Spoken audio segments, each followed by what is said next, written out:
నమస్కారం.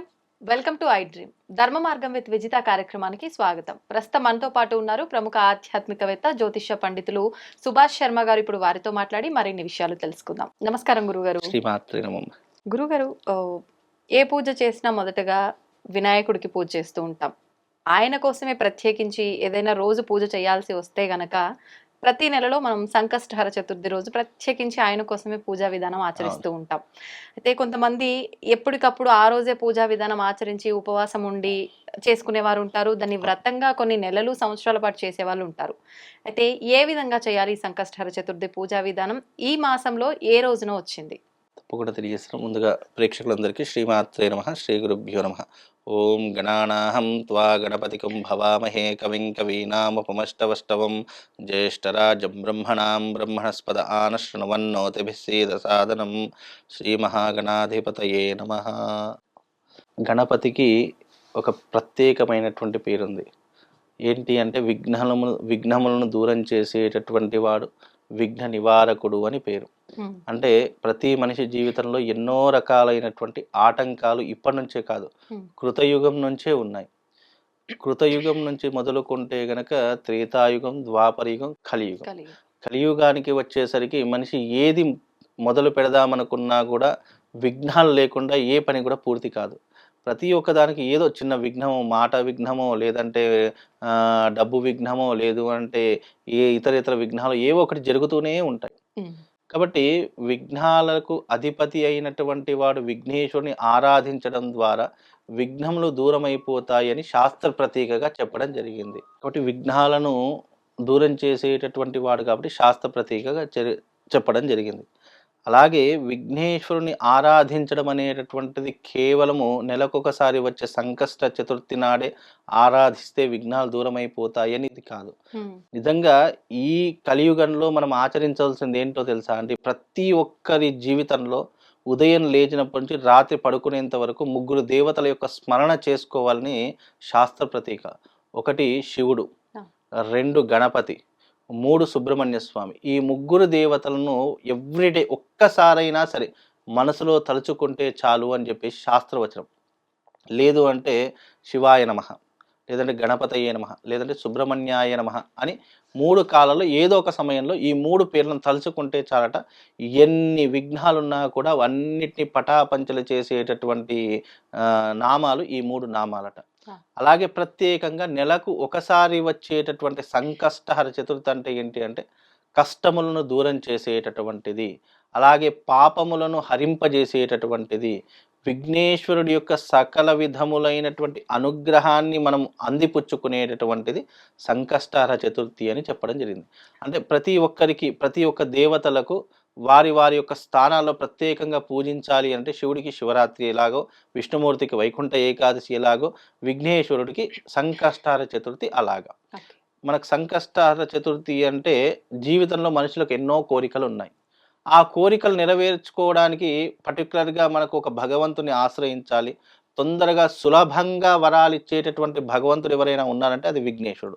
అందుకే కలౌ చండిహి వినాయక అని శాస్త్రము. అంటే కలియుగంలో శీఘ్రంగా వరాలు ఇచ్చేటటువంటి వారు ఒకటి అమ్మవారు, రెండు విఘ్నేశ్వరుడు అని శాస్త్ర ప్రతీక. అందుకే విఘ్నేశ్వరుని ఆరాధన చేసుకోవడానికి సంకష్టహర చతుర్థి పెట్టినటువంటిది పేరు. ఎందుకు చేసుకోవాలి అంటే, మనిషి నిత్య జీవితంలో మనిషికి అవసరమైనటువంటి ఏవైతే జీవన విధానాలు కొన్ని ఉంటాయి, ఆ జీవన విధానాల్లో సంకల్పము అంటే ఇష్టకామ్యార్థాలను తీర్చుకోవడానికి ఈ సంకష్టహర చతుర్థి ప్రతి మనిషి జీవితంలో ఉపయోగపడుతుంది. వివాహం కానటువంటి వారు, సంతానం లేనటువంటి వారు, ఉద్యోగం లేనటువంటి వారు, జీవితంలో ఎన్నో రకాలైన సమస్యలతో బాధపడుతున్నటువంటి వారు, లేదా నేను ఒక బిజినెస్ పెట్టాను, లేదా నేను ఏదైనా వ్యాపారం పెట్టాను, దానికి ఎన్నో రకాల ఆటంకాలు ఎదురవుతున్నాయి, ఏదైనా పని ప్రారంభం చేద్దామని అనుకుంటున్నాను, అది మధ్యలోనే ఆగిపోతుంది అని అనుకునే ప్రతి ఒక్కరూ కూడా ఈ సంకష్టహర చతుర్థిని వినియోగించుకోవాలి. కొంతమంది అడిగినటువంటి ప్రశ్న ఏంటంటే, సంకష్టహర చతుర్థి కంపల్సరీగా పీట పెట్టుకునే చేసుకోవాలా, దానికి ప్రత్యేకమైనటువంటి సమయం కేటాయించాలని చాలా మంది అడుగుతుంటారు. అయితే ఇక్కడ సంకష్టహర చతుర్థికి నియమం ఏంటి అంటే గనక, స్త్రీలు కానీ ఇంట్లో ఉండేటటువంటి ప్రతి ఒక్కరు కానీ ఏంటంటే పీట పెట్టుకోవాలి, చక్కగా దాని మీద గణపతి యొక్క ప్రతిమ పెట్టుకోవాలి, కలశాన్ని పెట్టుకోవాలి, గణపతి యొక్క పటాన్ని పెట్టుకోవాలి. ఆ తర్వాత దీపాలు వెలిగించుకోవాలి. తర్వాత దాని యొక్క సంకష్టహర చతుర్థికి కథ ఉంటుంది. ఆ కథ చదువుకోవాలి. ఇలా ఎన్నో రకాలైన పద్ధతులు ఉంటాయి. కొంతమంది మగవాళ్ళు ఉంటారు. వాళ్ళకు సరైనటువంటి సమయం దొరకదు. అయితే దీనికి 2 రకాల పద్ధతులు. ఉపవాస దీక్ష ఒకటి ఉంటుంది. వ్రత దీక్ష ఒకటి ఉంటుంది. ఈ రెండిట్లో ఏది చేసుకున్నా గాని వాళ్ళకు అదే రకమైనటువంటి పుణ్య ఫలితం కలుగుతుంది. వీలైతే దగ్గరలో ఉన్నటువంటి ఆలయంలో ప్రతి సంకష్టహర చతుర్థి జరుగుతుంది. ఆ సంకష్టహర చతుర్థి జరుగుతున్నటువంటి సమయంలో అక్కడ కూర్చున్నా చాలు, ఆ వ్రతం చేసినటువంటి పుణ్య ఫలితం మనకు కలుగుతుంది. అలాగే సంకష్టహర చతుర్థి రోజున విశేషంగా ఉపవాస దీక్ష చాలా ప్రత్యేకమైనటువంటిది. ఆ రోజున ఎలాంటి పదార్థాలు కూడా తినకూడదు. ముఖ్యంగా చంద్రోదయం అయిన తర్వాత ఈ యొక్క పదార్థాలు అంటే మనం తీసుకునే ఆహార పదార్థాలు తీసుకోవాలి.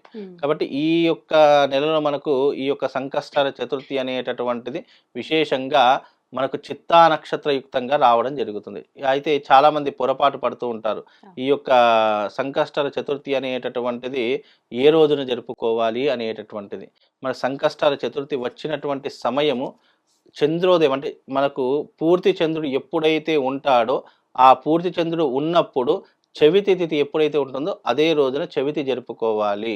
మనకు చవితి సూర్యోదయానికి ఉంది, సాయంకాలానికి ఉండట్లేదు అని అనుకున్నప్పుడు మనము ఈ సంకష్టహర చతుర్థిని పాటించకూడదు. కాబట్టి స్ఫూర్తి చతుర్థి చవితి ఎప్పుడైతే ఉంటుందో అదే రోజున మనం చవితి పాటించుకోవాలి.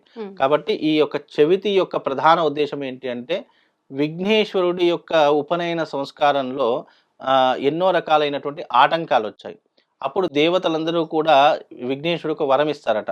నీ వల్ల నీ యొక్క కార్యక్రమంలో ఆటంకాలు వచ్చాయి కాబట్టి నిన్ను పూజించినటువంటి వారికి ఎలాంటి ఆటంకాలు ఉండవు. మూషికాసురుడు అనేటటువంటి రాక్షసుడు అతనికి ఉపనయనం జరిగేటటువంటి సమయ సందర్భాల్లో అతన్ని ఎలాగైనా విఘ్నాలు కలిగించాలి అనే ఒక ఉద్దేశంతో ఎన్నో రకాల ఆటంకాలు కలిగిస్తాడు. ఆ ఆటంకాలన్నిటిని దాటుకొని ఉపనయన సంస్కారం చేసుకుంటాడు. కాబట్టి ఎవరైతే నిన్ను అర్చిస్తారో, పూజిస్తారో, ఎవరైతే నిన్ను ఆరాధిస్తారో, ఎవరైతే నామస్మరణ చేస్తారో వాళ్ళకి ఎలాంటి ఆటంకాలు ఉండవు అని చెప్పి చరిత్రక ఆధారాలు ఎన్నో రకాలుగా చెప్పడం జరిగింది. అందులో ఇదొక పర్టికులర్ ఆధారం. కాబట్టి ఈ చవితి రోజున మీరు విశేషంగా ఉపవాస దీక్ష వహించి తప్పకుండా విఘ్నేశ్వరుడి యొక్క ఆరాధన చేసుకోండి. లేదు మాకు విఘ్నేశ్వరుడి యొక్క ఆరాధన ప్రతినిత్యం కావాలంటే ప్రవాళ గణపతి అనేటటువంటిది ఒక లాకెట్ దొరుకుతుంది. ఆ అంటే అది పూర్తిగా గణపతికి సంబంధించినటువంటి లాకెట్. ఆ ప్రవాళ గణపతిని మెడలో వేసుకున్నంత మాత్రము చేత కూడా మన 365 రోజుల సంకష్టహర చతుర్థి చేసుకున్నటువంటి పుణ్య ఫలితం కలుగుతుంది. ఈ రకంగా కూడా గణపతిని మనం ఆరాధన చేసుకోవచ్చు. ఆ ప్రవాళ గణపతి వేసుకోవడం ద్వారా మనకు విద్య పరంగా కానీ, అలాగే ఉద్యోగ పరంగా కానీ, మనకు వ్యాపార పరంగా కానీ, అలాగే వివాహ పరంగా, సంతాన పరంగా, ఆరోగ్యపరంగా అన్ని రకాలుగా గణపతి ఎల్లప్పుడూ కూడా వాళ్ళ వెన్నంటే ఉండి వాళ్ళని సంరక్షిస్తాడు అని చెప్పి కూడా శాస్త్రపతి. ఇది ఎవరు వేసుకున్నారు అంటే పూర్వకాలంలో దూర్వాస మహర్షి ఈ యొక్క గణపతి యొక్క తంత్రంలో ఈ విధానం చెప్పడం జరిగింది. సంకష్టహర చతుర్థి పాటించలేనటువంటి వారు ఆయన ప్రతిబింబాన్ని మన మెడలో వేసుకోవడం ద్వారా విశేషమైనటువంటి పుణ్య ఫలితం కలుగుతుంది అని శాస్త్రవచనం. అది ఎలాంటి గణపతి వేసుకోవాలి? ప్రవాళ గణపతి మాత్రమే వేసుకోవాలి. ఎవరైనా వేసుకోవచ్చు. అది బంగారంతో చేసిన అంత ఫలితం రాదు, వజ్ర వైడూర్యాలతో చేసిన అది కేవలం ప్రవాళ గణపతితో మాత్రం, అంటే పగడపు గణపతిని మాత్రమే వేసుకోవాలి. దానికే చాలా ప్రాధాన్యత. అది 1000 బంగారు నాణాలతో సమానమట ప్రవాళ. అలా వేసుకోవడం ద్వారా కూడా పుణ్యము పురుషార్థం కలిగి గణపతి యొక్క సంపూర్ణమైనటువంటి అనుగ్రహం కలుగుతుంది. ఎక్కడ దొరుకుతుంది గురుగారు? ఇది ఎక్కడైనా దొరుకుతుంది, ఏ షాప్ లోనైనా దొరుకుతుంది. ప్రవాళ గణపతి అంటే వాళ్ళు ఇస్తారు. మళ్ళీ అది మెడలో వేసుకునేటప్పుడు ప్రత్యేకించి ఏదైనా పూజ చేయించడము, దానికి తప్పకుండా పూజ చేయించుకునే వేయించుకోవాలి. ఇప్పుడు చాలా మట్టుకు ఈ సంకష్టహర చతుర్థి రోజున ఏం చేస్తామంటే మేము ఈ సంకష్టహర చతుర్థి రోజున మోదక యాగం అని చెప్పి చేస్తూ ఉంటాము. ఆ మోదక యాగంలో సపరేట్ గా చాలా మంది ఏంటంటే ఈ ప్రవాళ గణపతి కావాలి అని చెప్పేసి అన్నటువంటి వాళ్ళకి మేము ఏం చేస్తామంటే ఆ మోదక యాగంలో ఆ గణపతి యొక్క లాకెట్ని అక్కడ పెట్టి పూజించి అభిషేకించి ఎవరికైతే ఆరోగ్యం బాగాలేదో, ఎవరికైతే ఆర్థిక సమస్యలు ఉన్నాయో వాళ్ళందరికీ ఏం చేస్తే ఆ ప్రవాళ గణపతి పూజ చేసి వాళ్ళకి పంపించడం జరుగుతుంది. ఎవరికైనా కావాలన్నా కూడా మేము పంపించడం జరుగుతుంది. ఎవరికైనా కావాలన్నా కూడా మీరు మమ్మల్ని సంప్రదిస్తే ఆ ప్రవాళ గణపతి కూడా ఇచ్చేటటువంటి ప్రయత్నం చేస్తాం. మేము వేసుకున్న వారి నియమాలు ఏమైనా పాటించాలి? నియమాలు అంటూ ఏమీ ఉండవమ్మ దానికి. ఎందుకంటే అది మనకు రక్షణ కోసం వేసుకున్నటువంటి గణపతి. కాబట్టి అది రక్షణ కోసం వేసుకున్నటువంటి గణపతికి నియమ నిష్టలు అంటూ ఏమీ ఉండవు. అది వేసుకోవడం ద్వారా మనం కంట్రోల్లో ఉండడానికి, మనం గణపతి యొక్క రక్షణ పొందడానికి, అది వేసుకున్న తర్వాత ఆటోమేటిక్గా మనిషిలో కూడా 100% మార్పు వచ్చేటటువంటి అవకాశము ఆ ప్రవాళ గణపతి ద్వారా కలుగుతుంది. అంటే చెడు మార్గంలో వెళుతున్నటువంటి వ్యక్తిని కూడా సన్మార్గంలో పెట్టేటటువంటి గణపతి ఆ ప్రవాళ గణపతి. అది చాలా శక్తివంతమైనటువంటిది. ఎందుకంటే హ్మ్. అది దూర్వాస మహర్షి అభయం ఇచ్చినటువంటి దానికి కూడా ఒక చారిత్రకమైనటువంటి కథ ఉంది. ఆహా! ఆ కథ వింటే అందరికి అర్థమవుతుంది. కానీ అంత చెప్పలేం కాబట్టి అదేంటంటే ఆ గణపతి వేసుకోవడం వల్ల సంకష్టహర చతుర్థి మీరు ఈ ప్రపంచంలో ఎక్కడున్నా కూడా చేసుకునేటటువంటి అవకాశం. కేవలం చేతులు జోడించి నమస్కారం చేసుకున్నా మనం పూర్తిగా పూజ చేసినటువంటి పుణ్య ఫలితం దాని ద్వారా కలుగుతుందండి. ధన్యవాదాలు గురువుగారు. శ్రీమాత